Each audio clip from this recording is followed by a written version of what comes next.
What if I told you that inflammation is not the enemy? That without inflammation, you wouldn't even survive a simple paper cut. But here's the problem. The same system that saves your life can also slowly damage it. And most people don't even realize it's happening. Today, we're not talking about inflammation as a buzzword. We're talking about what it actually is, how it works, and why chronic inflammation might be one of the most misunderstood processes in modern medicine.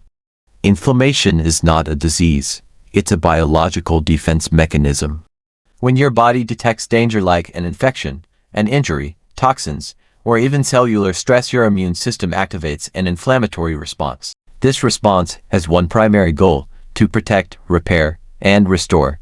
The classic signs we all know are redness, heat, swelling, and pain. But these visible signs are just the surface. At a deeper level, inflammation is a highly coordinated communication network between your immune cells, blood vessels, chemical messengers called cytokines, and even your nervous system. It's a system-wide alarm signal. Now let's talk about the good kind, acute inflammation. It's fast, it's targeted, and it's temporary. Imagine you cut your finger. Within seconds, blood vessels in the area dilate, immune cells rush to the scene, and chemical signals amplify the response to call in more help. This is controlled chaos. Its job is to eliminate any invading pathogens, clear out damaged debris, and trigger tissue repair. And once the job is done, the system shuts itself off. This critical shutdown phase is called resolution, and this is where everything can change. Because inflammation isn't just about activation. It's about turning off at exactly the right time. This brings us to chronic inflammation, which is a completely different beast. It's low-grade, it's persistent, and it's often invisible. Instead of a short-term emergency response, it becomes a constant, low-level background noise in your body.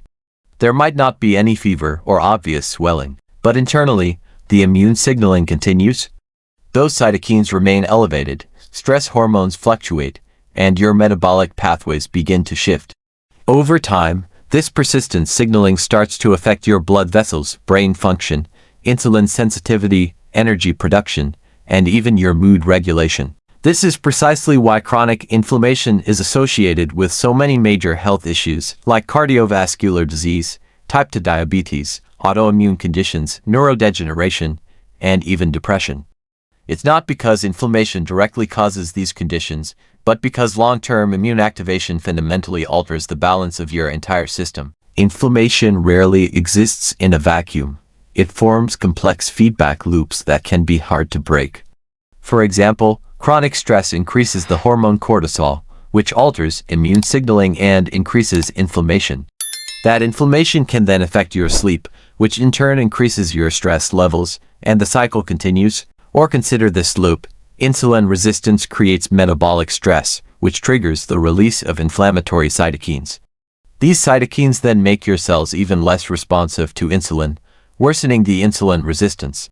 These loops can self-reinforce, digging you into a deeper hole. The problem is, our bodies evolved to handle short-term survival threats, but now we're constantly exposed to long-term environmental stressors like sedentary behavior, poor sleep, chronic psychological stress, ultra-processed foods, and environmental toxins. Your inflammatory system isn't malfunctioning. In many cases, it's just chronically overactivated by modern life. One of the most misunderstood aspects of inflammation is that you might not even feel it. Low-grade inflammation doesn't always produce pain. Instead, you might just experience subtle fatigue, brain fog, reduced resilience to stress, slower recovery from exercise, or mood fluctuations. You could go to the doctor, and your standard lab markers might even appear normal. That's because the standard reference ranges are designed to detect extremes, not the early stages of dysregulation. This is why inflammation is sometimes described as silent, not invisible, just very subtle.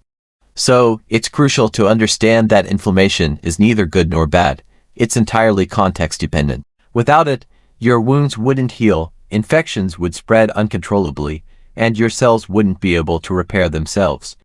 But without proper resolution, that shutdown phase we talked about, your tissues accumulate stress, your metabolic balance shifts, and your neural circuits adapt to a constant state of threat. True health is not the absence of inflammation, it's regulated inflammation. It has the ability to mount a powerful response when needed and then resolve it completely when the danger has passed. Inflammation connects nearly every major biological system in your body: the immune, nervous, endocrine, metabolic, and cardiovascular systems. It's not a single pathway you can just switch off. It's a systems-level phenomenon. Understanding inflammation this way changes how we view health and disease. Instead of asking, "What disease do I have?" we can start asking a better question: is my body's regulatory system balanced? Inflammation isn't your enemy. It's your body trying to protect you. But like any powerful system, it requires careful regulation to work properly. In our upcoming videos, we'll dive deeper into all of this. We'll explore the differences between acute and chronic inflammation, the biology of autoimmunity, the deep connection between stress and inflammation, and how metabolic dysfunction interacts with immune signaling. If you want to understand your health at the systems level, make sure to subscribe. Because health is not about a single organ. It's a network, and together, we're going to map it. Thanks for watching.